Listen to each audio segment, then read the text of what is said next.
Loïc. Salut Laura, ça va? Ouais, ça va et toi? Ça va, j'ai pas beaucoup dormi, mais je suis là. Ouais, pareil. On n'a pas trop bien dormi. Mais bon, ça arrive. Bienvenue dans ce nouvel épisode de Taisez-vous. Bienvenue. Ce soir, on reçoit Léa Bonamy. Bonjour Léa. Bonjour. Léa, tu fais ta thèse à l'Université de Bordeaux, comme 99,9% des gens qu'on reçoit ici. Et tu es au laboratoire IMN, donc l'Institut des maladies neurodégénératives. Il faut que j'arrive à articuler déjà, ça va le commencer. faire. Que tu as commencé en 2021, donc ça fait déjà 3 ans que tu es en thèse. Oui, exactement. Le temps est un petit peu long ou ça va? Non, au contraire, elle passe trop vite. C'est souvent malheureusement ça. Tu as beaucoup trop d'idées et en fait ça va beaucoup trop vite. Tu es encadré par le docteur Jérôme Beaufreton, qui est directeur du Bordeaux Neurocampus en ce moment, il semble. Exactement. Super, il est super gentil en plus, Jérôme. Oui. Et tu fais ta thèse, et je vais te dire le titre de ta thèse. Ne paniquez pas et ne partez pas de suite. Allez, sans bégayer. Sans bégayer. Alors, le titre c'est Rôle des neurones archipallidos dans les symptômes moteurs de la maladie de Parkinson et des dyskinésies L-DOPA induites. Oui, exactement. Et je me suis pas trompée. Yeah. C'est clean. Ok. Alors, du coup, ton titre est très compliqué, donc on va le décomposer petit à petit. Mais d'abord, je vais te poser une question un peu classique qu'on demande aux gens. Comment t'es arrivé à faire une thèse en neurosciences? C'est quoi ton parcours? C'était quoi l'envie à la base? Est-ce que c'était vraiment d'étudier Archie, le petit neurone du pallidus? Alors, pas vraiment de base. J'ai un parcours semi-linéaire. À la base, si on remonte au lycée, je ne savais pas du tout ce que je voulais faire. Et du coup, c'est plutôt rassurant quand je parle avec des personnes qui sont au lycée, parce que je leur dis qu'en fait, je suis arrivée là et je ne voulais pas du tout faire ça. En terminale, je voulais être pilote de l'air. Donc, rien à voir. Et en fait, je me suis dit non, en fait, j'aime bien la bio. Donc, je vais partir en licence de bio. Donc, j'ai fait une licence de bio. Et à la fin de cette licence de bio, j'ai vu quelques neurosciences quand même. Mhm. En licence 2, j'étais à la fac de La Rochelle. Ok. Et en fait, à la fin de ces 3 années, je me suis dit que j'allais passer le concours B pour être vétérinaire. Donc, il y a une espèce de passerelle. On peut passer un concours qui s'appelle le concours B pour être vétérinaire. Et en fait, je ne l'ai pas eu à une seule place. Et du coup, je me suis dit que c'était un peu le destin. Terrible. Et donc, heureusement, j'avais quand même candidaté pour des masters à cette époque-là. Et j'avais candidaté en neurosciences. Et du coup, je suis partie à Angers pour faire mon master en neurosciences. Ok, donc pas mal bougé. Et voilà. Et en fait, je suis arrivée à Bordeaux pour mon stage de master 2. À la base, je voulais faire de la clinique. Okay. Donc, j'ai fait mon master en clinique avec des patients qui ont la maladie de Parkinson. Ça m'a vachement plu. Et je me suis dit, c'est dommage quand même de finir le master sans avoir fait du laboratoire. Donc, je me suis dit, allez, je vais faire 6 mois en labo. Et en fait, je suis restée. En fait, t'étais jamais repartie. Elle a fait le schéma inverse de moi. Moi, j'ai fait la cellule, après j'ai fait l'animal, et après j'ai fait l'homme, et je suis restée chez l'homme. Et je comprends aussi. Ok, donc pas mal bougé. Et c'était quoi ton master à Angers? C'était un master neurosciences classique ou neurobiologie cellulaire et moléculaire. C'était vachement plus cellules. Enfin, okay. Voilà. Ok. Et comment c'est possible que tu arrives facilement à te greffer dans un stage de master en clinique? Parce que j'avais envie de faire ça. Et du coup, j'ai envoyé des candidatures. Et voilà, il y a quelqu'un qui m'a répondu oui, le professeur Durif à Clermont-Ferrand. Et c'est quelqu'un qui est assez connu dans le milieu de maladie de Parkinson. Et il m'a gentiment accueilli dans son hôpital. Et il m'a vachement bien intégré à l'équipe. Et j'ai passé 2 super mois là-bas.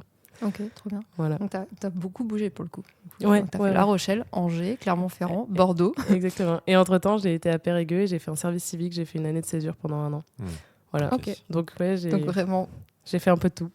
Très bien. Donc toi, déjà, pour les post-docs, t'es déjà dans le mindset de c'est bon, je peux partir, c'est... Aucun problème, j'ai pas peut-être en avoir marre aussi au bout d'un moment. Je sais pas comment tu vis tes déplacements. Est-ce que ça se passe bien de ton côté? Pour l'instant, ça a été, parce que c'était plutôt en accord avec ce que je voulais. Okay. Mais là, la question du postdoc et partir en dehors de la France, c'est un peu plus, c'est un peu plus compliqué. C'est les petites questions touchy. Ouais. On verra à la fin. Loin de la famille, et tout, c'est sûr. plus compliqué. Et est-ce que tu as fait ton baptême de l'air entre-temps? Pas du tout. Non, on a laissé tomber cette idée. T'as jamais fait pilote, en fait. Non, jamais. Okay. Même pas un petit coucou. Non. Ça restera un rêve d'enfant, tant pis. Exactement. Ça marche, mais on va pouvoir rentrer dans le sujet alors. Ouais, moi je vais poser une question d'abord très simple. C'est quoi la maladie de Parkinson? Bon, je sais pas, une question très simple, mais En 3 mots. Alors, en 180 secondes. Oui, elle a fait ma thèse en 180 secondes, je ne l'ai pas encore dit. C'est vrai, l'année dernière. D'ailleurs, si vous voulez savoir plus en 3 minutes, et en plus vulgarisé. On reparlera de cette expérience après avoir détaillé un peu le sujet. Dans les détails aussi. Ça marche. Du coup, la maladie de Parkinson, donc, c'est une maladie neurodégénérative. Donc, neurodégénérative, ça veut dire qu'il y a une dégénérescence de certains neurones dans le cerveau des patients. Ces neurones-là, c'est des neurones qu'on appelle des neurones dopaminergiques. Parce qu'ils vont sécréter de la dopamine, délivrer de la dopamine dans le cerveau. Cette dopamine, elle est assez connue comme une hormone du bonheur. L'addiction aussi beaucoup. Voilà. Mais elle est surtout, dans notre cas, là, importante pour générer du mouvement. Et donc, du coup, du fait que ces patients-là n'ont plus de neurones qui produisent de la dopamine, on n'a plus de dopamine pour induire un mouvement. Et donc, du coup, ils vont avoir des problèmes moteurs. En plus d'autres problèmes, notamment cognitifs, et des problèmes aussi non moteurs, qui sont par exemple des problèmes de sommeil, etc. Mais donc les problèmes moteurs qui sont bien caractéristiques avec une rigidité des membres, un tremblement au repos et un ralentissement des mouvements. Voilà. Ok, donc globalement, il y a des neurones qui meurent dans le cerveau, qui ne sont pas remplacés. Voilà. Et ça fait que les personnes ne peuvent plus bouger. Exactement. En gros, ok. Du coup, on dit que c'est les neurones du bonheur. Du coup, moi, je les ai associés. Enfin, on parle beaucoup du circuit de la récompense. Ça veut dire que c'est pas les mêmes neurones qui sont touchés, parce que ces personnes-là, elles sont pas instantanément addictes, ou elles ont pas des troubles à ce niveau-là. C'est vraiment des neurones qui sont liés que pour la motricité. Alors, les neurones, ils peuvent être impliqués dans différents processus. Là, en effet, ça va être plus les neurones qui vont être liés à la motricité, même si dans la maladie de Parkinson, on retrouve quand même certains symptômes qui sont, par exemple, des comportements compulsifs, etc. Qui peuvent... Mais je ne sais pas si c'est forcément lié à la dopamine. Enfin, là, je ne veux pas m'aventurer dans quelque chose qu'on va pouvoir décrire. Ça marche.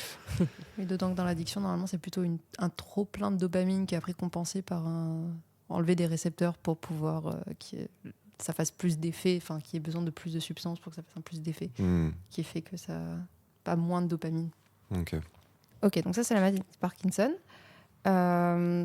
Alors, naïvement, moi, j'avais en tête que les personnes qui ont Parkinson, elles ont plutôt tendance à trembler. Oui. Plus que pas bouger. Oui, parce que c'est quelque chose qu'on associe beaucoup à cette maladie, notamment parce que c'est souvent... Enfin, il y a quand même une grande partie des patients qui ont des tremblements. Ok. Et c'est surtout la première chose qu'ils voient apparaître chez eux, ces mains qui tremblent. Et c'est notamment pour ça qu'ils vont consulter. Et donc, du coup, je pense que c'est aussi visible beaucoup plus que quelqu'un qui a du mal à avancer. Ça va arriver plus dans les stades tardifs. Donc, voilà, on associe le tremblement à la maladie de Parkinson. Ce qui est vrai, mais ce qui n'est pas la chose la plus handicapante, en tout cas, chez les patients. Donc, ça commence surtout par des tremblements, des membres supérieurs surtout. Oui, c'est ça. Et après, ça se généralise et ça fige. Okay. Oui, exactement. Et c'est des tremblements au repos. C'est-à-dire que lorsqu'ils écrivent, etc., il n'y a pas forcément de tremblement. C'est pas genre tu veux faire un mouvement et ton bras il se met à trembler. C'est vraiment quand tu fais rien que ton bras il tremble. Et t'es là genre arrête, s'il te plaît. Ok, exactement. Je vois. C'est quoi... Alors moi je continue ma décomposition. T'as pas de questions, hein, sinon tu me coupes. Non, on va passer sur les structures par structure. Non, là je veux savoir ce que c'est dyskinésie. Okay. Parce qu'en plus ça, pour de vrai, je me rappelle pas. Les autres trucs, je mentais. Je savais déjà ce que c'était. Ça, pour de vrai, je me rappelle pas. Du coup, les patients qui ont la maladie de Parkinson, comme on a dit, ils ont plus de dopamine dans le cerveau. Ouais. Donc du coup, ils sont traités avec pour la plupart, sont traités avec un médicament qu'on appelle la lévodopa. Ouais. Qui est composé de L-Dopa, qui est le précurseur de la dopamine. Donc du coup, on leur délivre de la dopamine artificielle. Okay. Et donc du coup, ça leur permet de retrouver du mouvement et de pouvoir vivre plus ou moins normalement. Le problème de ce médicament-là, c'est qu'après plusieurs années de traitement, il y a une grande partie des patients qui vont développer des effets secondaires qui sont des mouvements involontaires et incontrôlés, qu'on appelle dyskinésie. Okay. Et donc, c'est des mouvements que les patients ne s'en rendent pas forcément compte, mais c'est quand même très handicapant parce que on va avoir la jambe, le bras ou n'importe quelle partie du corps qui va bouger toute seule sans qu'on puisse rien faire. Ok, donc c'est un peu différent des tremblements dans la façon dont ça se matérialise. Complètement. Donc ça va être plus genre mon bras il part d'un coup, Exactement. plus qu'il tremble quand je fais quelque chose. Okay. Oui. Mais on a identifié maintenant aujourd'hui ce qui mène à ces troubles-là. Le traitement de L-Dopa qui mène à la dyskinésie. Est-ce qu'on a un lien un peu clair Alors, pas vraiment. Les hypothèses, c'est que plutôt il y aurait une espèce d'hypersensibilité à la dopamine qui ferait qu'il y aurait un peu trop de dopamine et qu'il y aurait ce mouvement involontaire incontrôlé. On sait que les dérèglements qu'il y a au niveau du circuit moteur du cerveau, en fait, ils s'inversent. Il y a une espèce de balance qui existe dans le circuit moteur du cerveau qui va nous permettre d'avoir des bons mouvements, qui va là, dans la maladie de Parkinson, dégénérer d'une certaine façon et qui va en fait être complètement inversé après le traitement. Donc il y a plusieurs choses, mais c'est en train d'être étudié. Oui, ça reste une question en cours. Exactement. Ok. Pour rester un peu sur le Parkinson, en termes de causes multifactorielles, par exemple, est-ce qu'on sait qu'il y a des choses qui augmentent les risques de déclencher un Parkinson ? Il y a eu certaines études qui ont été montrées, notamment chez des agriculteurs qui ont pu développer la maladie de Parkinson, qui avaient un lien avec les pesticides. Mais comme en fait beaucoup de perturbateurs des hormones, etc. Voilà. Donc oui, il y a eu des liens qui ont été montrés avec certains trucs sans qu'il y ait un lien concret. Après, les pesticides, ça a quand même été démontré. Voilà. Mais globalement, tout ce qui détruit un petit peu tout, ce qui fait des atteintes génétiques, qui est cytotoxique, qui va être pas terrible pour les tissus de façon générale. Bon, voilà. Je veux dire la cigarette, c'est ça ? Oui, par exemple la cigarette. Okay. Oui, la cigarette, l'alcool, toutes les substances. Oui, parce qu'on oublie nocives. souvent l'alcool, mais bon, l'alcool, elle n'est pas beaucoup plus sympa que la cigarette. Non.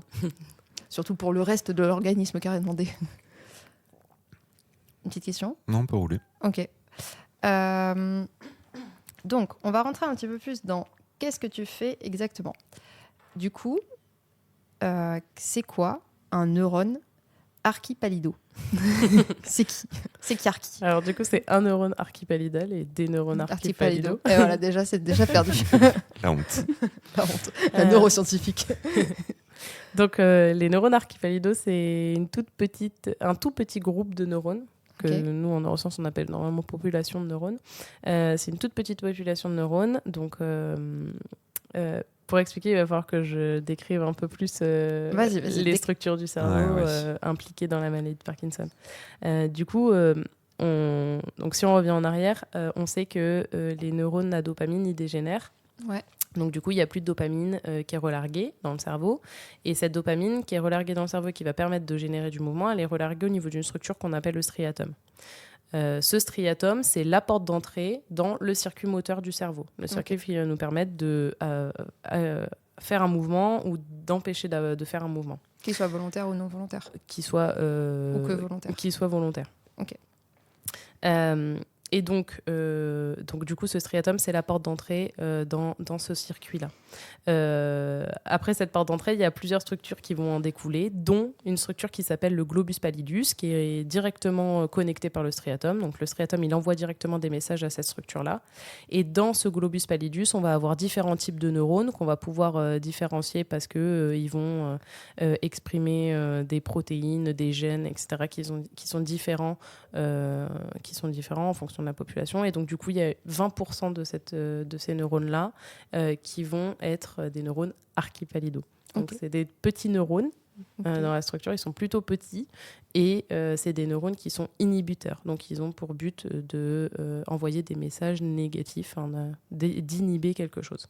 En sachant que là, de ce que j'ai lu sur ta thèse, avant, il y a quelques années, on considérait que l'ensemble des neurones du globus pallidus, ils avaient un même et unique rôle, ou en tout cas c'était une population unique. Et donc vous avez mis en évidence déjà que en fait c'est plus compliqué que ça, quoi. Ouais, exactement. En fait, là, le projet sur lequel je travaille, il est en collaboration entre mon équipe, donc Jérôme, et un chercheur qui s'appelle Nicolas Mallet. Et Nicolas Mallet, pendant son postdoc en Angleterre, c'est lui qui a découvert les neurones archipalidaux. Okay. Et donc, du coup, c'est pour ça qu'on travaille actuellement dessus. Et en effet, le rôle de cette population, à la base, cette population homogène du globus pallidus, avant les années du coup 2012, c'était juste un relais d'informations. Donc, ils recevaient des informations du striatum, ils envoyaient les informations plus loin dans le cerveau, vers d'ailleurs les structures de sortie des ganglions de la base pour venir inhiber ou activer le mouvement. Okay. Maintenant, ce qui a pu être montré ces dernières années, notamment par notre équipe, c'est que les neurones archipalidaux, eux, ils vont avoir un rôle qui est différent de juste envoyer des informations. En fait, eux, ils vont remonter dans l'autre sens, donc ils vont créer un autre circuit et ils vont venir dire stop. C'est-à-dire que quand on est en train de, par exemple, marcher, si on active ces neurones-là, on s'arrête de marcher directement. Okay. C'est un feedback, quoi. C'est une boucle de contrôle de ce qui a été envoyé. On ne sait pas exactement si c'est une boucle de contrôle, mais en tout cas, leur but à eux, quand ils sont activés, c'est de dire stop. Ok, donc si tu les stimules, ça va ça arrête, oui, exactement. Ok. En sachant que si on descend donc dans les différentes structures qui communiquent après le globus pallidus, on sait qu'il existe déjà des boucles de feedback envers chacune des structures. Ouais. Donc, en fait, c'est un peu l'exception. Jusqu'à maintenant, on n'avait pas encore découvert cette rétroaction-là, mais maintenant, on voit que ça peut agir à ce niveau-là aussi, quoi. Oui, exactement. Okay. Et l'effet est très fort parce que avec seulement 20% d'une petite population de neurones, en fait, on est capable d'arrêter le mouvement. Okay. Donc, ça a l'air quand même d'être une population importante. Et du coup, c'est pour ça qu'on se demande si, vu qu'ils sont impliqués dans le contrôle du mouvement, est-ce qu'ils n'auraient pas des altérations dans le cas d'une maladie de Parkinson ou des dyskinésies, et est-ce qu'il ne pourrait pas être aussi une cible thérapeutique ? Oui, bien sûr. Donc vous pensez que potentiellement il y a une perte de ces neurones-là en plus des neurones à dopamine ? Alors, une perte des neurones ou alors une inhibition de leur activité. Oui, exactement. C'est l'hypothèse. Et comment t'expliques que les boucles de rétroaction, elles ont été identifiées très rapidement sur les structures qui suivent le globus pallidus, et que celui-là, on l'a découvert que là, très récemment? Je pense que c'est parce que c'était pas une structure qui était très intéressante de base. En fait, les structures qui suivent après, donc c'est le noyau sous-thalamique. Le noyau sous-thalamique, il a été hyper étudié parce que c'est lui qui va permettre, qui est le chef d'orchestre en fait de tout ce circuit moteur et qui va permettre de faire les bons mouvements, etc. Et c'est cette structure qu'on vise aussi dans un traitement de la maladie de Parkinson qui est les électrodes de stimulation profonde. Donc ça a été une structure très étudiée, qui est encore étudiée aujourd'hui. Et derrière, la dernière structure, c'est la structure de sortie, c'est la substance noire réticulée. Et elle aussi, elle a été plus attirante à être étudié. Mais alors que, oui, parce que le globus pallidus, c'est un tout petit, il n'est pas si petit que ça, mais c'est une structure de relais. On ne s'était pas dit qu'il pouvait y avoir un rôle plus important. C'est très vite dit que c'était un relais sans se poser plus de questions. Enfin, aussi parce qu'il y a beaucoup de questions à se poser par ailleurs. Exactement. Donc en fait, on fait par étapes, quoi. Oui, et qu'avec les ganglions de la base, c'est quand même plusieurs structures, et que du coup, il y avait des structures d'entrée et de sortie qui étaient plus importantes en termes de rôle a priori, plutôt que les circuits au milieu, qui étaient a priori des circuits de relais ou de feedback relativement classiques. Ok. Je pense qu'on a bien parlé bien défini ce dont on parle. On peut maintenant passer comment on étudie ça et quelles sont les questions précises que tu te poses autour de ça. C'est quoi ta méthode ? C'est quoi ton objectif ? Si tu as plusieurs objectifs, c'est quoi les méthodes que tu mets en place pour répondre à ces objectifs ? Du coup, le but, c'est de savoir le rôle de ces neurones archipalidaux. Leur rôle en condition contrôle. Donc là, c'est venir regarder, en plus de juste stopper le mouvement, est-ce qu'ils vont avoir un rôle dans n'importe quel comportement. Et aussi et surtout, est-ce qu'ils sont altérés ? Est-ce qu'ils sont altérés en conditions parkinsoniennes, du coup, et durant les dyskinésies. Donc pour ça, nous, on travaille sur la souris. Donc on va recréer la maladie de Parkinson chez un animal, chez ces rongeurs. Donc premièrement, on recrée on fait un modèle de la maladie de Parkinson qui est un modèle qu'on appelle sévère, c'est-à-dire que les souris elles vont être dans un stade très avancé avec des gros symptômes moteurs. Okay. En sachant que pour pouvoir créer ensuite des dyskinésies, parce qu'elles vont recevoir le même traitement que reçoivent les patients, pour pouvoir créer des dyskinésies, il faut qu'il y ait au moins 80% des neurones à dopamine qui soient morts. Donc du coup, c'est des souris qui vont avoir des gros problèmes moteurs. Par contre, je te coupe, pardon. Oui. Si on ne sait pas comment la maladie elle apparaît et qu'on ne connaît pas exactement, comment on fait pour la mimer au plus proche? Parce que du coup, est-ce que là, j'imagine que l'idée, c'est de venir détruire des neurones spécifiques producteurs de dopamine. Exactement. Ok. Et on considère que c'est un bon modèle, une bonne approximation de ce qui se fait chez l'homme, du coup? Alors, non, pas vraiment. C'est un modèle, on va dire, qui, au niveau des symptômes moteurs, va se rapprocher. Ouais, ok. Mais tout ce qui est symptômes non moteurs et apparition des symptômes, comment dire dans le temps, avec l'apparition petit à petit de certains symptômes, etc. Ça, c'est un très mauvais modèle. Okay. Voilà. Okay. Donc, nous, on est vraiment sur modèle symptômes moteurs. Ouais. Ce qui, aujourd'hui, le modèle que j'utilise, c'est un modèle qui est de moins en moins utilisé dans les nouvelles études. Okay. On va venir essayer de reproduire au plus précisément ce qui se passe en fait, chez l'homme pour essayer de comprendre comment ça se passe. Nous, c'est quelque chose de très bourrin. On tue les neurones à dopamine. On essaie d'avoir une lésion qui est à 80-100%. Et derrière, on fait nos études là-dessus. Voilà. Par contre, vous arrivez quand même à retrouver cette idée de on a une approximation de Parkinson, on leur donne de la L-Dopa et elles finissent par avoir de la dyskinésie. Exactement. Donc c'est le plus important pour vous à ce stade. Exactement. Okay. Pour nous, en tout cas, ça répond bien à la question de tout ce qui est moteur. Quel est le rôle de ces neurones qu'on a perdus et comment ils communiquent les uns avec les autres. Voilà, exactement. Donc on essaye de recréer un circuit qui est après 10 à 15 ans de maladie, quoi. Ouais. Voilà. Et donc voilà, donc ça c'est la première étape, créer le modèle. Et ensuite, lorsqu'on a donc ces souris-là, moi je vais faire donc deux choses différentes. Je vais faire à la fois une étude qui va être ex vivo, donc je vais récupérer les cerveaux et je vais étudier ces cerveaux qui sont sortis en fait de l'animal, et aussi des études in vivo, donc sur l'animal éveillé en ce qu'on appelle freely moving, donc qui va se comporter normalement. Naturellement. Okay. Voilà. Donc, les études ex vivo, j'utilise une technique qu'on appelle l'électrophysiologie sur tranche, donc le patch clamp. Donc, c'est une méthode qui permet de venir enregistrer l'activité des neurones sur une tranche de cerveau.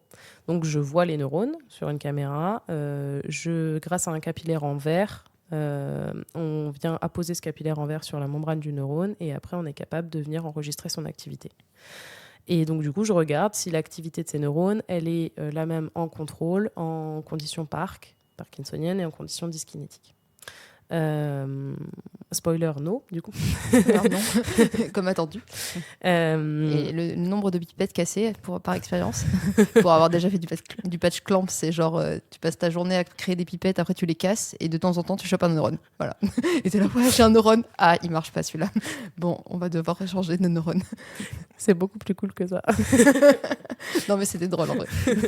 Non, moi, c'est vraiment une technique que j'adore énormément. Voilà. Donc, j'ai passé beaucoup de temps à faire du patch. Donc, je regarde à la fois l'activité des neurones et aussi ce qui est intéressant avec cette technique-là, c'est qu'on peut venir la coupler à une technique qu'on appelle l'optogénétique.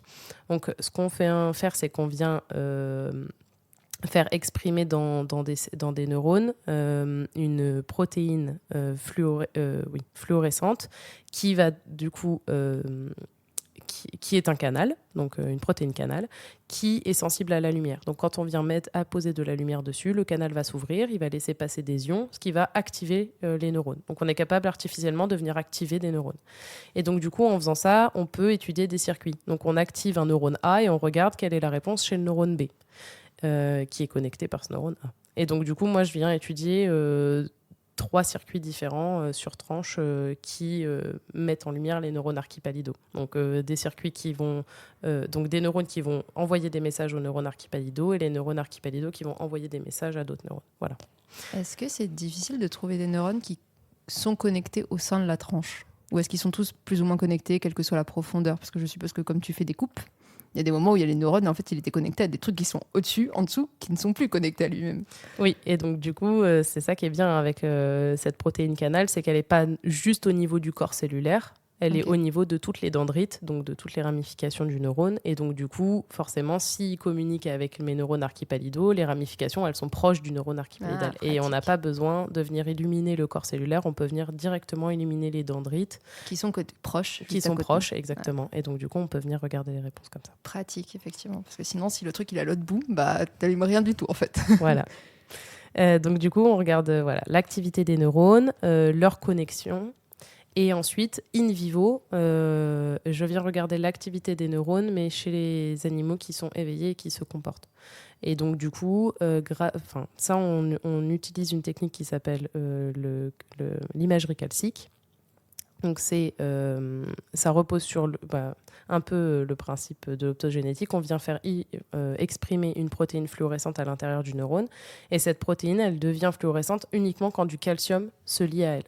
Okay. Et en fait, ça nous permet du coup de regarder l'activité des neurones parce que l'activation du calcium dans les neurones, on peut dire que c'est un miroir de leur activité. Okay. Donc du coup, on vient regarder l'activité du neurone grâce à du signal fluorescent. Et donc, on vient implanter dans la tête, donc dans le cerveau de l'animal, ce qu'on appelle un miniscope ou un mini-endoscope. Donc là, c'est un minuscule microscope qui est capable d'enregistrer cette lumière, cette fluorescence. Et donc, du coup, c'est relié à notre écran. Et donc, nous, on va voir la souris quand elle est en train, je ne sais pas moi, de marcher. On va voir quels neurones sont activés, quels neurones ne sont pas activés, etc. Donc, du coup, on est capable de regarder nos neurones archipalidaux en live pendant n'importe quel comportement des souris. Voilà, dans les 3 conditions aussi. Et ce petit microscope, il est petit, genre il est posé sur la tête de la souris, il est petit, genre dans la tête de la souris, ou il est petit, genre il est connecté à... Enfin, c'est une caméra qui est connectée et ton microscope, en vrai, c'est un vrai microscope assez gros et il est un peu loin de la souris qui a un câble qui se balade. Le microscope, donc, ce qu'on implante dans le cerveau de la souris, c'est la lentille du microscope qui est reliée en fait à une espèce de petit carré, aimanté. Mm-hmm. Donc ça, la souris, elle vit avec dessus sur la tête. Ça fait environ 1 gramme. Ouais, voilà. Okay. Donc elle vit avec ça sur la tête. Et ensuite, on vient clipser la partie aimantée sur le mini microscope, qui est en fait tout petit. Enfin, ça fait la taille, je sais pas, même pas la taille de quoi. La taille d'une phalange. La taille d'une phalange, voilà. Et on vient connecter ça. Et elle peut, après quelques jours d'exercice pour que la nuque, elle tienne bien le truc, elle peut rester 15-20 minutes avec sur la tête sans problème. Même s'il y a certaines équipes qui font 1 heure, voilà. Après, elle peut très bien vivre avec. Ouais, c'est comme si on te posait un truc sur la tête pas un peu lourd, mais un peu dérangeant, mais pas handicapant, quoi. Non. Ça les handicape pas. Équivalent d'un casque VR, moi c'est comme ça que je le vois. Ouais, voilà. C'est chiant, mais ça se fait. Ok, c'est un casque VR pour souris. Oui, c'est peut-être un peu plus lourd qu'un casque VR. Ouais, peut-être un vieux casque VR des années 80. Voilà. Celui avec le câble connecté derrière. Exactement. Moi j'ai 2 questions sur la technique d'imagerie. Je suis féru d'imagerie, donc j'aurai plusieurs questions. Déjà, pour repréciser, comment tu dis que vous faites exprimer des récepteurs qui sont sensibles à la lumière, faire exprimer chez la souris, ça veut dire quoi exactement ? Comment tu fais pour que dans leur cerveau, surtout je pourrais le visualiser sur une tranche, c'est plus difficile pour moi de le voir in vivo. Comment vous faites ça ? Alors du coup, on va se servir on a la chance en science de pouvoir avoir accès à des lignées transgéniques. Donc, on a des souris qui vont être modifiées génétiquement pour que nous, on puisse s'en servir pour faire exprimer des choses. Okay. Donc, du coup, ces lignées génétiques, donc, ça nous permet de venir en fait cibler spécifiquement nos neurones. Donc, la lignée que moi, j'utilise, elle s'appelle FOXP2 CRE. FOXP2 parce que les neurones archipalidaux, ils expriment spécifiquement le facteur de transcription FOXP2, donc le gène qui fait exprimer ce facteur de transcription. Et donc du coup, à cet endroit-là, dans le gène, on a mis un petit truc qui s'appelle CRE. On va dire que CRE, c'est une serrure. Et moi, je vais venir injecter un virus dans le cerveau de l'animal, dans le globus pallidus. Et ce virus-là, il a la clé. Et donc, du coup, la clé vient se mettre dans la serrure. Et donc, du coup, il y a uniquement ce que je veux faire exprimer qui s'exprime dans les neurones archipallidos. Bien joué. C'est pas facile à expliquer. Je trouve que tu l'as bien fait. Et chacun des neurones du globus pallidus vont l'exprimer, ou il y a du miss et il n'y aura qu'une partie des neurones qui vont l'exprimer. C'est du sang. Tous les neurones archipallidos expriment le FOXP2. Le problème, c'est que FOXP2, c'est partout dans le cerveau. Donc, du coup, c'est quand j'injecte qu'il faut être super restrictif. Il faut être très précis à ce moment-là. Ça, c'est un peu. T'as pas moyen de cibler ces neurones avec un truc particulier que eux expriment pour l'instant, on n'a pas trouvé. Ouais. Parce que je suppose qu'il y a d'autres neurones sur lesquels tu peux le faire, où c'est plus facile de dire je veux que ça, et eux ils expriment ça, je veux me connecter à ce truc-là en particulier, et pas le reste. Oui, il y a des neurones qui expriment des trucs et qui sont les seuls à exprimer ça dans le cerveau. Ou alors les autres qui expriment, c'est très loin et donc il n'y a pas de risque. Non, moi, c'est pas le cas. Toi, si tu débordes le striatum, tous les trucs autour, t'allumes tout en fait. Le striatum et le globus pallidus, c'est très très collé. Enfin, c'est collé. Hein.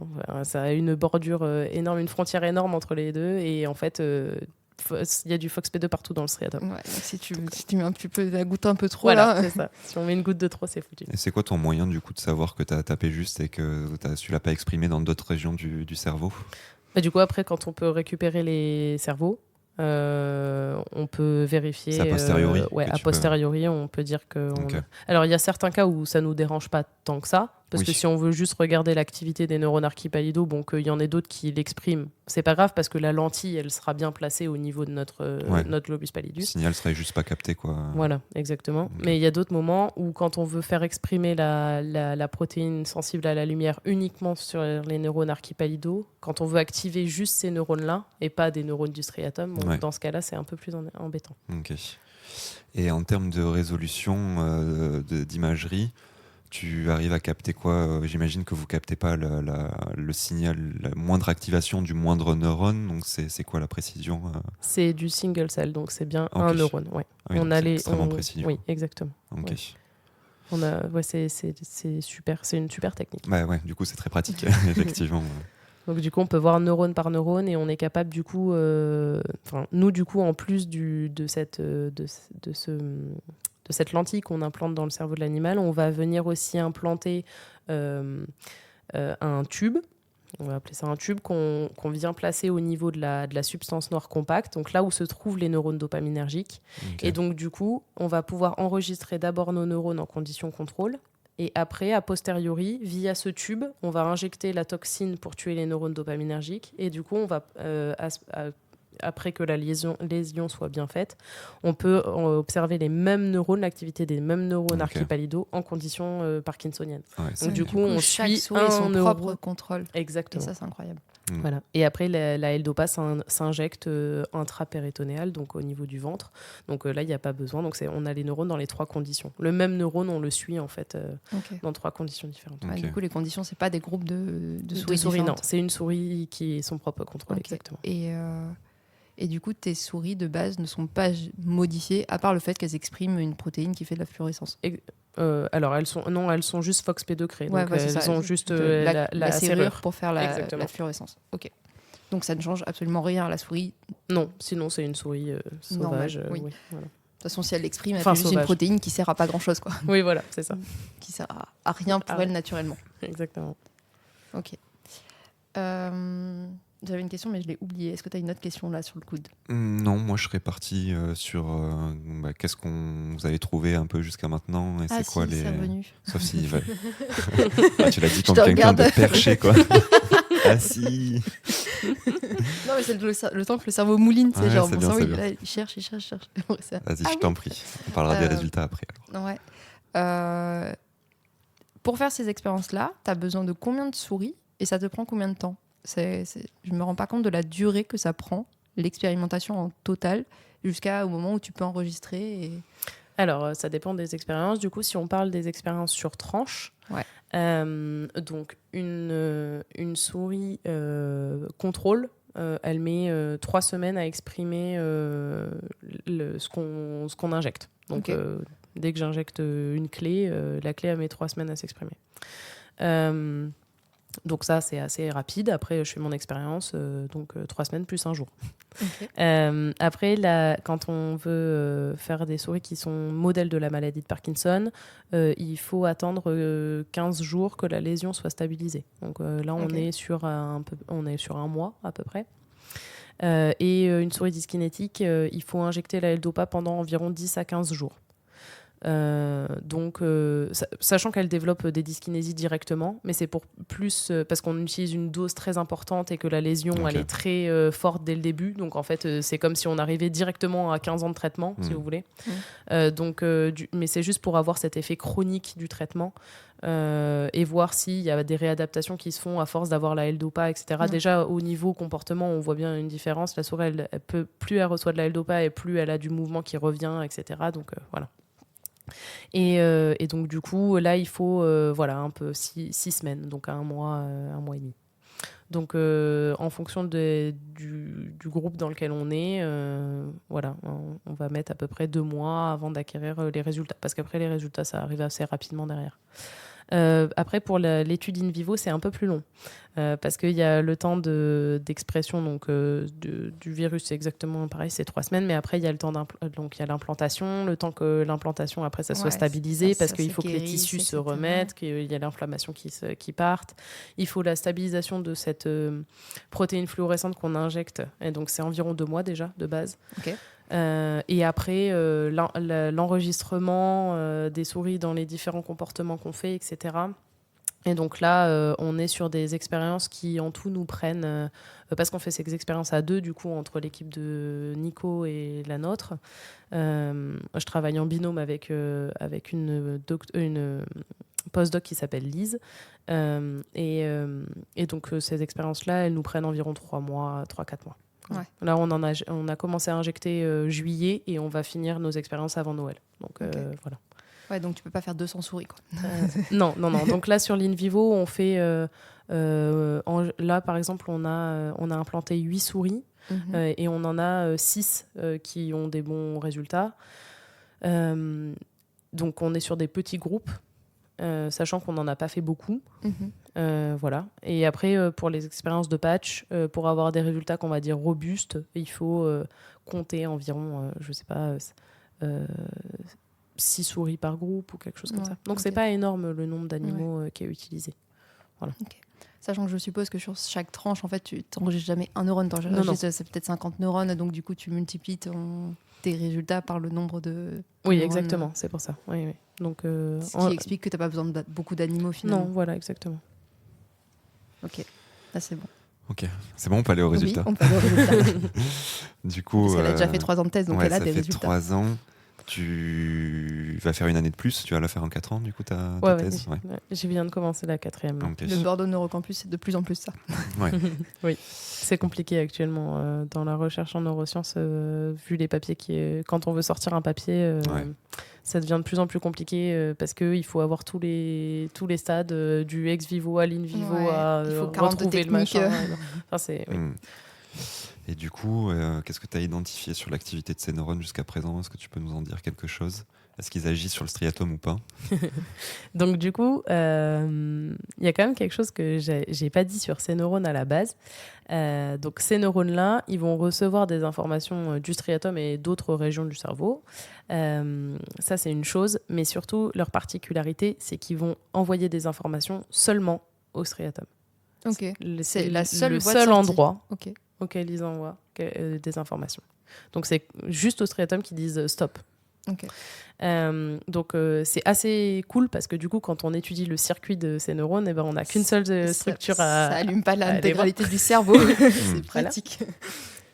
Et donc du coup on a essayé quand même de comprendre s'ils sont altérés et en fonction du sens dans lequel ils sont altérés, est-ce qu'ils ont une activité qui est augmentée ou diminuée, qu'est-ce que ça voudrait dire en fait. Donc du coup si je fais une espèce de globalité de ce que j'ai observé, l'activité de ces neurones, elle va être en condition parkinsonienne, elle va être augmentée. Donc du coup, leur rôle, c'est d'envoyer un signal stop. Ils envoient plus de stop. Ouais. C'est plutôt donc, logique. Tu bouges plus. Parce que dans la maladie de Parkinson, on a des problèmes pour bouger. Et lorsqu'on injecte la L-Dopa, donc il faut savoir que quand on injecte la L-Dopa chez ces souris-là, elles vont avoir des dyskinésies les 2 heures suivies de l'injection.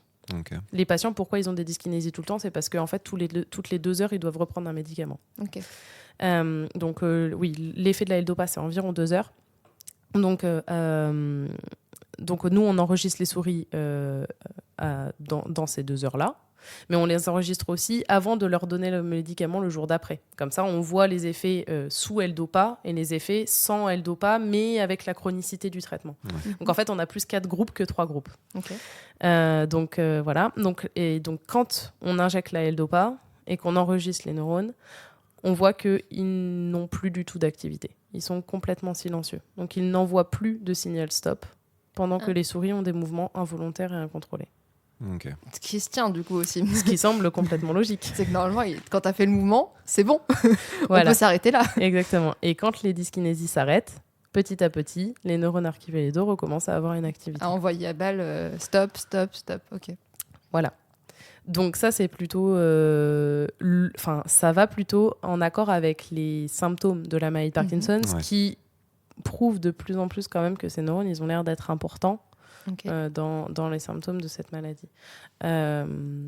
Voilà ce que je peux dire actuellement. Ok, trop bien. Bah, c'est très global parce que je ne vais pas parler de chaque résultat que j'ai obtenu, mais c'est plutôt intéressant. Ok. Parce que si on va dans le détail du métabolisme des neurones et compagnie, je pense qu'il y a des termes... Bon, on va perdre tout le monde. Ouais, c'est ça. Je pense qu'il y en a nous les premiers. c'est trop loin. Maintenant, je travaille chez le comportement des êtres humains. Donc, on est vraiment très, très, très, très loin du globus pallidus. Non, c'est sûr. Et puis moi, je maintiens que pour ce genre de thématique, avoir un support visuel, ça aide tellement, je trouve. Après, Léa, si tu veux faire un petit schéma et qu'on le met sur Taisez-vous, on peut, il n'y a aucun problème. En fait, l'idéal serait d'avoir un schéma interactif qu'on modifie au fil de la discussion, tu vois, mais là, on part dans un truc. Ouais, d'accord.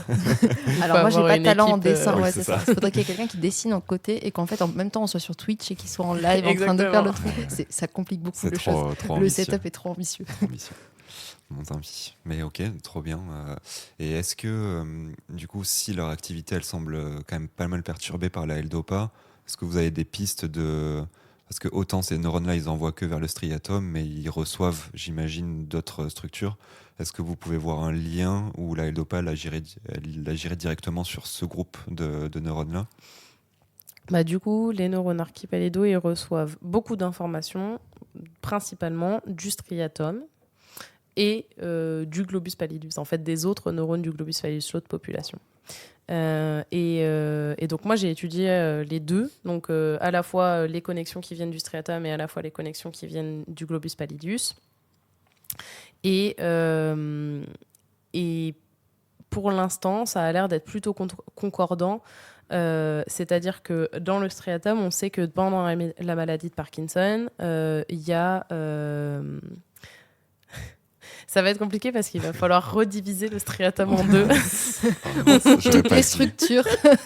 J'aurais pas dû poser en fait, cette c'est pas des structures. C'est disons qu'une structure, c'est comme s'il y avait une maison, il y avait plein de gens dedans. Chaque personne a son propre rôle dans la maison. Il y a un groupe de neurones dans le striatum dont le rôle est d'empêcher le mouvement, et un groupe de neurones qui va promouvoir le mouvement. Ok ? Ouais, ça se tient. Ok. Donc, dans la maladie de Parkinson, le groupe de neurones qui inhibe le mouvement, ils sont vachement plus actifs, ce qui est logique aussi. Ces neurones-là, ils se connectent à la population du globus pallidus dont j'ai pas parlé, sont les neurones proto. Ok. Donc les 80% autres qui sont relais du message, etc. Exactement. Donc du coup, eux, ils sont très très actifs. Donc du coup, ils inhibent beaucoup les protos. Okay. Les protos, eux, du coup, sont beaucoup inhibés. Et eux, ils connectent les archis. Et donc du coup, ils envoient plus d'inhibition sur les archis. Donc les archis, ils ont tendance à être réaugmentés. Donc c'est plutôt logique. Donc parce il faut un lever d'inhibition. Un lever d'inhibition. Et ces neurones archipélaidaux, leur activité in vivo, elle est augmentée en conditions parkinsoniennes. Donc ça semble logique. Le circuit est le bon. Et l'autre population qui promeut le mouvement, elle connecte directement, normalement, la structure de sortie du circuit moteur. Mais ils envoient il y a une partie des dendrites qui va vers le GP, en fait. Petite ramification. Voilà, et qui connecte les neurones archipalidaux. Okay. Et en conditions dyskinétiques, c'est connu que ces neurones-là, ils sont super actifs, ce qui semble aussi logique vu qu'ils promeuvent le mouvement. Vraiment contrôlé. Voilà. Et donc en conditions, donc du coup, eux qui connectent directement les neurones archipalidaux, ils vont inhiber beaucoup ces neurones. Et donc, du coup, les neurones, nous, on les voit comme silencieux en conditions parkinsoniennes. Donc, en fait, ce circuit, il semble logique et il semble être, en fait, augmenté ou en tout cas up-régulé par les neurones archipalidaux qui, eux, viennent envoyer plus de stimulus-up ou moins en envoyer, en plus de ces deux populations du striatum qui, eux, ont déjà une dérégulation, en fait. Donc, c'est comme si, oui, ils amplifiaient la dérégulation qui a été observée. Okay. Après, est-ce qu'on... Enfin, je ne sais pas ce qu'on peut actuellement en tirer de ça et est-ce qu'on peut... Voilà, je sais. Okay. Oui, on en est au début de toute façon. Voilà, exactement. Et qu'est-ce qui pourrait faire que la L-Dopa, par rapport à la dopamine naturelle, change dans le fait que ça soit justement... que ça stimule trop l'archi qui va lui faire plus de stop? Alors, je ne sais pas si la L-Dopa, elle stimule directement l'archi ou si elle stimule le striatum qui eux, vont stimuler ou inhiber. Mais du coup, c'est quoi qui... Eh ben, du coup, on ne sait pas trop.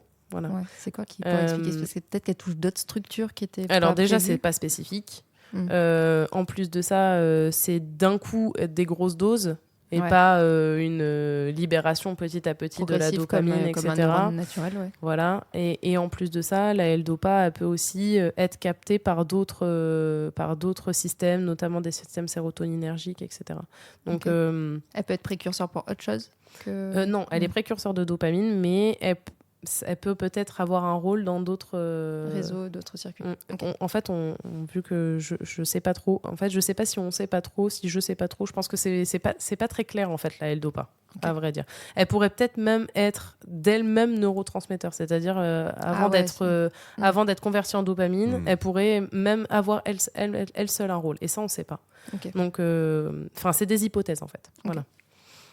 Parce que sur le traitement à la L-Dopa, on n'en est pas à un stade où on sait exactement son rôle, comment elle agit de toute façon à l'heure actuelle quand on l'utilise chez un patient. Donc, oui, c'est juste ça permet aux patients de vivre bien pendant 10 ans. Donc, et souvent, donc, en fait, les patients, à bout de 10 ans, ils ont déjà 80 ou 85 ans. Et du coup, à cet âge-là, ils sont déjà très vieux. Donc, en fait, il y en a beaucoup qui meurent avant d'avoir les symptômes, les dyskinésies qui apparaissent.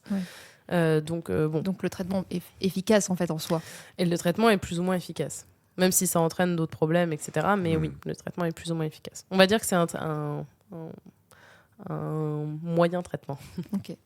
Et du coup, je vais ressortir de ça, mais après on reviendra là-dessus. C'est quoi la différence avec la stimulation profonde? C'est dans quel cas qu'on propose la L-Dopa ou l'autre? La L-Dopa, elle est toujours proposée dès le début de l'apparition des traitements. Des tremblements, pardon. La stimulation profonde, elle va être proposée déjà à certains patients qui sont éligibles à avoir une opération du cerveau, ce qui n'est pas forcément toujours le cas, sachant que c'est des personnes qui sont âgées, donc du coup des gens qui ne sont pas forcément très aptes à avoir une chirurgie. Sensibles aux AVC parce que d'autres problèmes. Exactement. Et donc, il n'y a pas beaucoup de patients qui sont éligibles à cette chirurgie. Et en plus, les résultats de la stimulation profonde, ils sont vraiment très différents en fonction du patient et en fonction de où sont implantées les électrodes, etc. Après, je suis pas spécialiste de cette technique-là. Mais les résultats ne sont pas toujours super clairs, quoi. Sachant que quand c'est bien implanté et que ça marche bien, ça diminue beaucoup les dyskinésies. Et c'est franchement quelque chose qui est moins perturbant que la L-Dopa. Et voilà, il n'y a pas le médicament à prendre tout le temps. C'est quand même mieux pour les patients qui sont implantés. Mais il faut que ça marche. Ouais. On le sait, les traitements que tu dois prendre quotidiennement, déjà, c'est la plupart des temps, les gens ils les oublient. Les meufs, on a souvent la pilule. Qui peut lever la main et dire qu'elle n'a jamais oublié sa pilule? Voilà.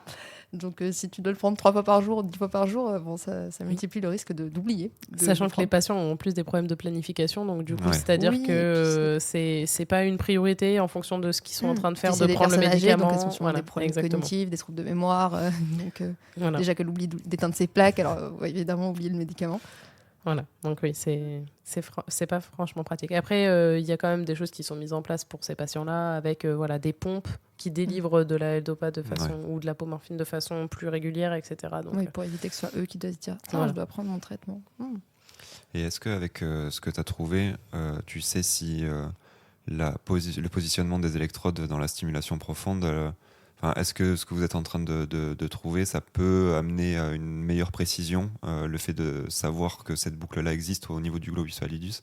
Peut-être qu'on peut l'inclure maintenant dans la boucle avec les électrodes ou quelque chose comme ça? Alors les électrodes, elles sont toujours implantées dans le noyau sous-thalamique, ça changera pas. Par contre, il y a des gens il y a des équipes de recherche qui essayent de voir si il serait possible de faire de la stimulation profonde dans le globus pallidus. Et il y a notamment une équipe aux États-Unis qui ont essayé de trouver en fait le bon réglage de façon à, vu qu'en fait les deux populations du GP, elles sont un miroir l'une de l'autre, quand l'une est très active, l'autre ne l'est pas. Du coup, l'idée ce serait plutôt d'essayer de les réguler les deux à la fois. De stimuler un peu les deux.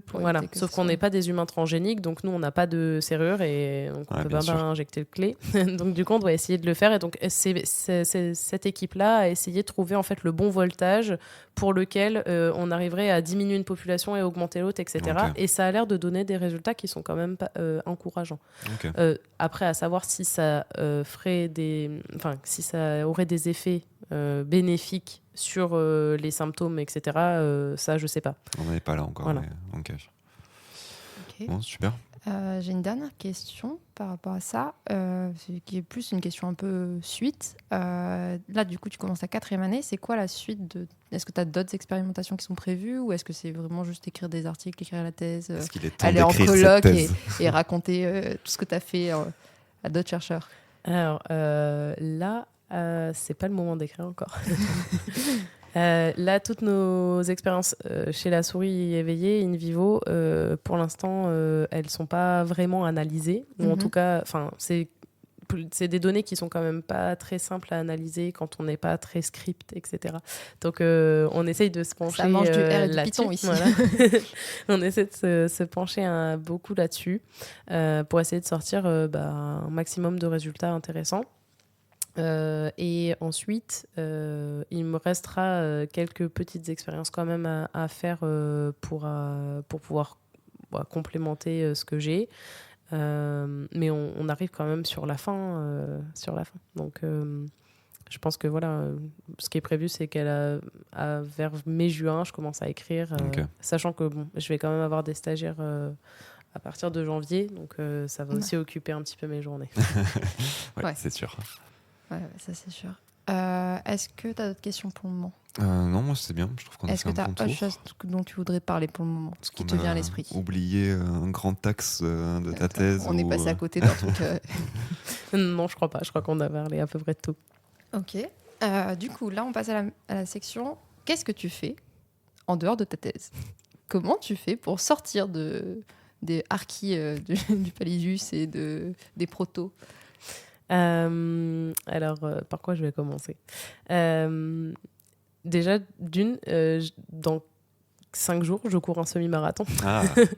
Mon frère aussi. Sûrement le même, du coup. Sûrement le même. Donc, oui, faire du sport, ça fait du bien. Ça permet de se sortir les problèmes de la tête, parce que c'est vrai qu'on est tout le temps dans la thèse. Et t'écoutes pas des podcasts sur la thèse à ce moment-là quand tu cours? Non, pas forcément. Donc déjà 3 entraînements par semaine pour un semi. Trop bien, bonne chance. Merci. Bonne chance pour le semi. Donc faire du sport, c'est une première chose.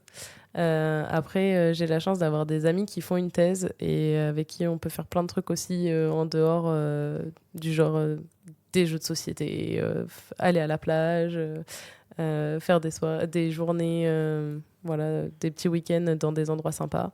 Et ça permet aussi de se libérer l'esprit tous ensemble. en essayant de ne pas parler de la thèse. Ouais. Le challenge. C'est des gens de ton labo? Est-ce qu'ils font des sujets proches?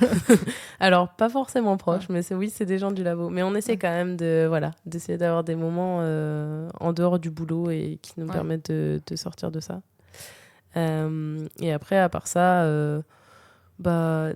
regarder des films, la lecture, écouter de la musique, tout ça, ça m'aide beaucoup. Après, je pense qu'avec les années, je deviens de plus en plus casanière aussi. Et j'aime bien être chez moi. On est tous là, je crois. Avec mes 2 chats et ma femme. Parce que du coup, je me marie aussi l'année prochaine. Donc ça prend aussi pas mal de... Alors effectivement, ça doit prendre du temps. Pas mal de temps. Voilà, et merci. T'as aussi fait ma thèse en 180 secondes sur ton temps libre. Ouais, temps plus ou moins libre. On peut peut-être revenir 2 secondes là-dessus. Qu'est-ce qui fait que t'es allé faire ça? Qu'est-ce que t'en as tiré de cette expérience? Est-ce que c'était horriblement stressant ou ça allait? Du coup, pourquoi j'ai fait ça? Parce que depuis que j'ai commencé ma thèse, j'ai adoré faire plein d'expériences de vulgarisation. Okay. J'ai aussi fait PubHD. J'ai fait une interview avec une association qui s'appelle Thèse en Images, qui est de Rennes et qui est venue m'interviewer. Ça devait être ma première ou ma 2e année de thèse. Voilà.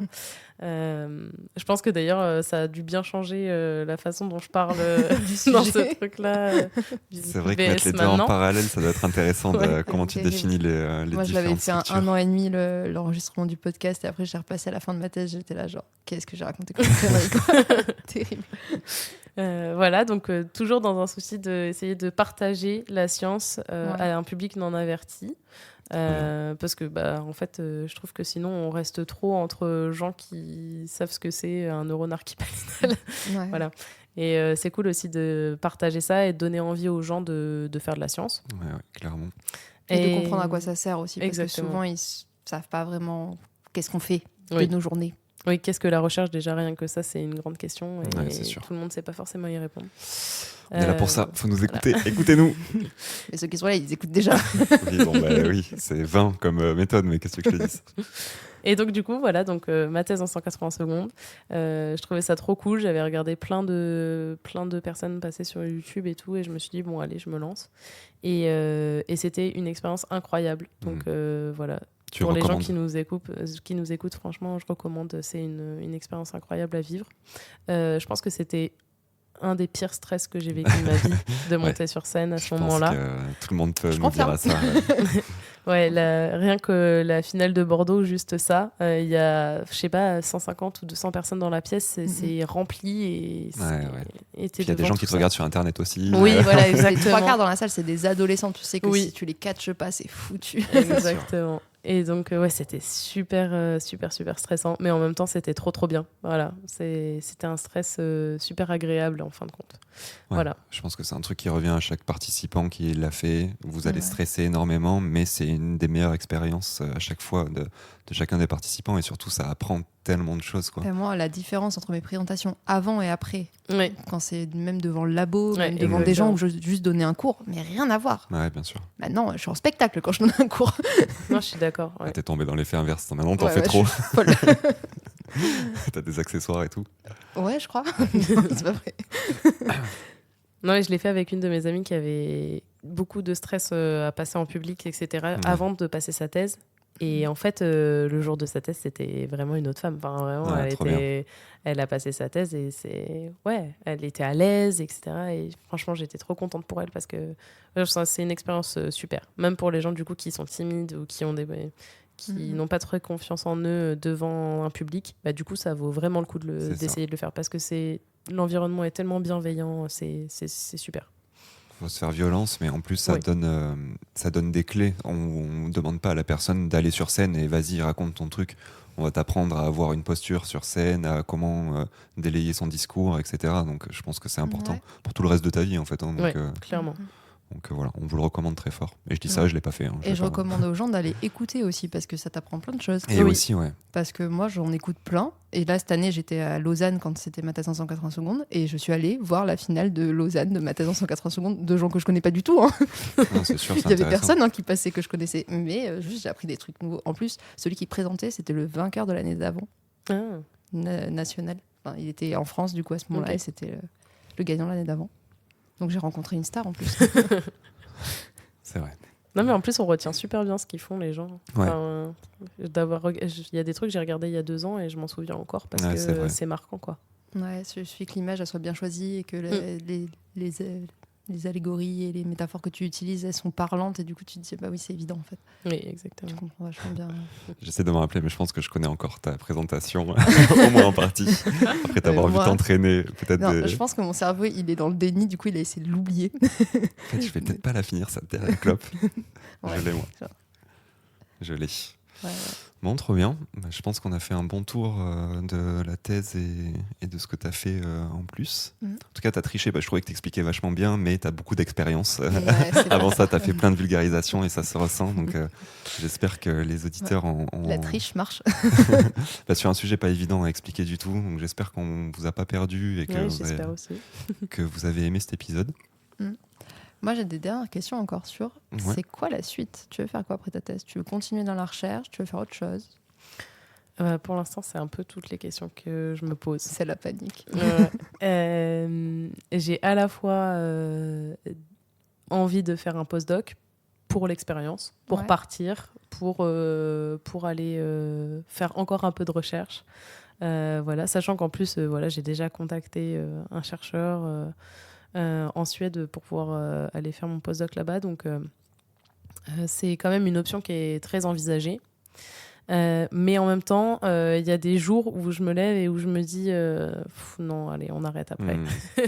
Et je me dis, voilà, je regarde sur Internet les métiers de médiation scientifique ou quelque chose qui se rapproche de partager la science, mais sans vraiment faire de la recherche. Bah, si vous donnez de l'argent à taisez-vous quand on aura un patron, peut-être pour qu'on pourra recruter Léa. Voilà. On y croit, oui. Donc, et en même temps, des fois, on fait aussi des plans sur la comète avec les copains en se disant et si on montait une start-up voilà. Donc, en vrai, pour l'instant, je suis un peu perdue et je me pose de plus en plus la question je me dis de plus en plus qu'il va falloir que je fasse un choix, mais pour l'instant, le choix n'est pas défini. Ouais. Okay. Et d'un point de vue perso, c'est pas chiant pour ta femme, elle peut bouger facilement ou ça va être compliqué et ça fait partie des raisons de pourquoi t'as pas arrêté ton choix. C'est peut-être trop perso comme question. Non, pas du tout. En fait, on pense que ça va le faire. Okay. Le problème, c'est qu'elle parle pas très bien anglais. Et ça, c'est un peu un métier problème quand on part de la France. Donc, c'est un peu un point limitant. Et en même temps, elle veut bien partir. J'ai un peu de la chance parce qu'elle m'a suivie quand même depuis Périgueux. Donc tu la balades en Exactement. Je l'ai un peu L'année prochaine, c'est Bordeaux. Je l'ai un peu baladée partout. Et actuellement, on est à Bordeaux. Du coup, ça fait bientôt 4 ans. Et là, maintenant, ça va peut-être être la Suède. Petit dépaysement voilà. depuis Périgueux quand même. Donc, c'est à voir. Mais en tout cas, si on le fait, on le fera à 2. Donc, okay. Voilà. C'est pas un frein ou c'est pas non. Et c'est un choix que je ferai aussi pas toute seule. Oui. Ça marche. Sûr. Après moi j'ai fait le choix de partir parce que moi par exemple je suis dans le clinique donc maintenant je suis plutôt en psychologie plus qu'en neurosciences cliniques d'ailleurs et en fait c'était hyper limitant les pays qui étaient pas anglophones de base ou pas francophones de base parce que sinon j'ai pas accès aux populations. Je ne parle pas la langue en fait. Je parle pas allemand. J'ai fait allemand LV2 mais j'ai eu 4 au bac donc autant vous dire je parle pas du tout allemand et donc je peux pas aller en Allemagne pour faire de la psychologie parce que ça n'a pas de sens. Ça risque d'être compliqué. Je parle avec qui voilà. Et du coup en fait j'ai quand même réussi à trouver des... Par exemple, si c'est un frein que tu partes dans des pays qui sont pas anglophones et qu'elle a peur de l'anglais, ça peut être la Suisse, ça peut être la Belgique, le Luxembourg, ça parle le Canada francophone. C'est aussi des possibilités, enfin des choses qui sont envisagées en fait. Voilà. Parce que et aussi pour ça. C'est pratique en vrai. En vrai de vrai. C'est sûr. Voilà. C'est sûr. Après, il y a d'autres freins. Je veux dire, la Suisse, le pouvoir d'achat, il faut pouvoir y vivre. Oui. Je parle en connaissance de cause. Mais du coup, quand tu as un salaire là-bas, tu peux défendre que... faut qu'elle travaille aussi là-bas, parce que sinon c'est compliqué. Voilà. Moi, je parle en tant que plus un, tu vois, en tant que personne qui accompagne. La Suisse, c'est chaud. Voilà, il avait un bon salaire en France, pas du tout un bon salaire en Suisse. Donc voilà, faut savoir où on met les pieds. C'est de riche à prolétaire, il a fait. Je suis nouveau étudiant. Au secours. Ok. On a fait le tour, je pense. Je pense qu'on peut s'arrêter là sur la thèse. Est-ce que cette expérience t'a plu ? Oui, c'était trop bien. Bon, Merci parfait. beaucoup Avec de m'avoir plaisir. accueilli. On se fait des petites recos. Ouais. Est-ce que tu as des recommandations à faire à nos auditrices et auditeurs? Bon, je vais pas faire genre, je réfléchis sur le moment, j'ai quand même pensé à ça. En fait, c'est le parti qui me stressait le plus de quoi recommander. Ah ouais, pourtant, il n'y a pas trop de pression, hein, je t'assure. Ouais, parce que tu peux commander le dernier album que tu as écouté comme un livre, comme vraiment ce que tu veux. Non, moi, je vais faire 3 recos différentes. Vas-y. La première, ça va être de la musique. Je vais recommander un artiste qui est pas du tout nouveau, mais que j'apprécie beaucoup et qui est pas forcément connu de mes amis de base. Du coup, je vais recommander Hippocampu. Donc c'est un rappeur qui fait du rap un peu spécial. Ok. Il fait du rap depuis maintenant un petit moment et il a écrit plusieurs albums de base sur un peu le cycle de l'eau, avec un album dans l'eau, un album dans les airs et un album sur terre un peu. Okay. Et du coup, tous ces sons, il est très fort en tout ce qui est mélodie. Et donc, du coup, il a réussi à recréer vraiment l'univers de l'eau, du ciel et de la terre à travers ses textes. Et on sent aussi son évolution personnelle. Maintenant, il est papa, il a vécu plusieurs années aux États-Unis, et là, il est revenu en France. Et donc, du coup, on suit un peu son histoire à travers tout ça. Et après, il a créé un spectacle musical avec aussi des chansons qu'il a créées pour ça. Et du coup, c'est un artiste qui a 1000 talents. Et du coup, c'est cool. Donc, voilà. Trop bien. Hippocampu. Hippocampu. Ok. Ça se tient avec le nom, avec ce que, complètement. que tu racontes. Complètement. Après, la deuxième reco, c'est un film qui est sorti l'année dernière ou il y a 2 ans, je me souviens plus. Ça s'appelle Je verrai toujours vos visages. C'est un film sur les personnes qui sont en prison, en réinsertion. Et donc, du coup, donc, on assiste à des entretiens entre des personnes qui ont commis des délits ou des crimes et des victimes, qui ne sont pas forcément leurs victimes, mais des victimes. Et donc, du coup, c'est des entretiens qui sont menés par une association, etc. Enfin, par une association, un service de la prison.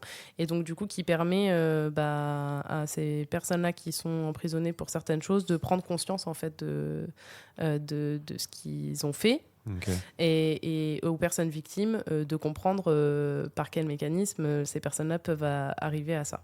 Et donc, du coup, c'est un film très touchant, qui est très, très bien joué et qui est, qui est marquant. Donc, si vous ne l'avez pas vu. Film français, du coup Un film français, exactement. Okay, ça marche. Okay. Et puis enfin, je vais recommander des livres. Et c'est pareil, c'est pas une série très jeune. C'est une série qui date un peu, mais qui est une super série fantastique qui s'appelle L'Assassin Royal de base, et qui a tout un tas de livres associés par l'autrice Robin Hobb. Et donc, c'est l'histoire d'un garçon qui est l'enfant d'un prince, mais qui n'est pas vraiment de sang royal, et donc qui va mener toute une aventure dans un monde un peu médiéval fantastique. Et on va suivre ses aventures. Voilà, donc si vous aimez le fantastique, vous pourrez courir les acheter. J'aime le fantastique et j'ai honte de le dire, je n'ai jamais lu cette série, alors qu'on me l'a recommandé plusieurs fois. C'est sacrément reconnu. C'est sacrément connu, oui. Connu et reconnu. Donc je les lirai un jour, c'est promis. Je suis à mi-temps, j'ai que ça à faire. Très bien, ça sera ta prochaine lecture. Voilà. Et toi, est-ce que tu as une reco à nous faire ? Oui, bon déjà si vous n'avez pas regardé Arcane, arrêtez le podcast. J'ai failli faire cette recommandation. Arrêtez ça déjà. On va s'en débarrasser. C'est pas une reco, juste arrête le podcast, va regarder Arcane et ensuite reviens. Et ensuite remate Arcane, enfin je sais pas. J'allais dire je lance le jeu, mais non, lance pas le jeu, c'est pas la peine. En vrai, moi de la musique aussi, il y a eu plein de sorties la semaine dernière. C'était une semaine riche. Bon, il y a l'album de Linkin Park, il y a des gens qui aiment pas trop, il y en a qui adorent. Moi je trouve ça vraiment cool. Pas transcendant, mais vraiment sympa. Il y en a des très sympas, des sons, il y en a des plus osef. Mais surtout, voilà, une artiste moins connue, O7 Shake, O70, vous tapez sur Spotify, qui vient de sortir son dernier album, mais vous pouvez écouter celui d'avant et celui d'encore avant. C'est une artiste de fou, elle est très peu connue. À la base, elle faisait des prods pour Kanye West. Bon là aujourd'hui elle est complètement détachée du personnage, je précise, et elle fait le style est assez difficile à définir, sachant qu'en plus je suis pas un expert en musique, mais bon, allez écouter, c'est vraiment génial et elle mérite plus de reconnaissance en Europe parce qu'elle marche bien aux États-Unis et marche moyennement en Europe et du coup elle vient pas en tournée, donc donc écoutez-la, comme ça il pourra aller en concert. Moi ça m'évitera de faire de la route, quoi. Voilà, merci. C'est une recommandation égoïste. Souvent ce sera ça. Et allez voir Arcane, voilà, c'est. Et lancez le jeu et prenez mon pseudo sur LOL et on va se retrouver, c'est ça. Ok. Et moi, ma reco, c'est une reco en rapport avec les neurosciences. Moi, je voudrais recommander la Maison du Cerveau, qui est une association de Bordeaux qui met en gros en lien à la fois le grand public, les patients, les accompagnants des patients, les chercheurs et les médecins. Et en gros, cette association elle a pour vocation de faire de la vulgarisation autour des maladies neurodégénératives, dont Parkinson, de faire des ateliers de formation pour les patients et pour les aidants. Elle fait aussi des interventions lors de la Semaine du cerveau, où elle présente des mallettes qu'ils ont fait justement pour comprendre ce que c'est la maladie, comprendre comment on peut aider les personnes qui sont atteintes de cette maladie. Voilà, donc c'est une association qui aussi finance de temps en temps les étudiants en master pour leur stage. Donc qui participe en fait activement à la recherche. En fait, elle est tenue par des chercheurs du Neurocampus. Exactement. Voilà, j'ai assisté à une assemblée générale de la Maison du Cerveau. Okay. Et donc c'est très sympa, ça a but pédagogique, ça a but d'aide à la fois. C'est vraiment faire un lien, on va dire, entre toutes ces personnes qui ne se parlent pas forcément. Et vous pouvez faire des dons à cette association. Vous pouvez aussi participer en tant que personne, grand public, pour venir dans l'association et aider à la promulgation de ces choses-là. Voilà. Ok, trop bien. Trop bien, merci. Avec plaisir. Merci pour eux. Et là, tu vas me faire, où est-ce qu'on peut nous retrouver ? T'as une nouvelle formule ou pas ? Non, j'ai pas de nouvelle formule. Non, je croyais que t'avais bossé ça. Dommage. Toi, où est-ce qu'on peut nous retrouver, Loïc ? On peut nous retrouver sur toutes les plateformes de podcast, notamment celle sur laquelle vous êtes en train d'écouter. Donc c'est pour ça qu'on se demandait si ça servait encore de faire ce message-là. N'hésitez pas à nous suivre sur Instagram aussi, c'est le canal qu'on utilise le plus, que ce soit à travers les stories. On vous rappelle quand les épisodes sont sortis, au cas où vous oubliez, on vous le rappellera, il n'y a pas de souci. Et voilà, si vous avez des remarques sur les épisodes, si vous voulez juste nous contacter, c'est vraiment le meilleur moyen. On a un Discord aussi qui est un peu moins actif, mais si vous voulez développer un peu les sujets avec les différents participants du podcast, ça peut être intéressant, vous aurez un contact direct avec eux. Et voilà, ne pas hésiter à partager les épisodes, les noter, mettre des étoiles quand c'est possible, et mettre des commentaires pour contrer la personne qui nous a mis un bof pas incroyable. Alors, revenons vite fait là-dessus. Une étoile bof pas incroyable. Un commentaire, c'est sur Ocha, la plateforme ? Non, c'est sur Apple. C'est sur Apple Podcast. Une seule personne a mis un commentaire, nous a mis donc une étoile. Titre bof. Titre bof et commentaire pas incroyable. Alors, écoute, on fait ce qu'on peut déjà. Merci à toi pour ce commentaire. Merci. Idéalement, nous, on est chaud pour des retours même négatifs, mais juste nous dire qu'est-ce qui t'a pas plu. Parce que juste dire c'est bof, il n'y a rien de pire, je pense, mais bon, passons. Voilà. Passons, donc on est un peu vexés et on aimerait que les gens ils disent waouh, c'est incroyable. C'est ça, n'hésitez pas à mettre des ou commentaires. Proposer des choses. On aimerait voir tel sujet dans le podcast, il n'y a aucun problème. Soit des sujets, soit des personnes que vous connaissez, que vous aimeriez qu'elles participent. Enfin, voilà. N'hésitez pas à mettre 5 étoiles. 5 étoiles, voilà. Bon, et sur ce, on vous laisse et on vous dit à la prochaine. À bientôt. Salut.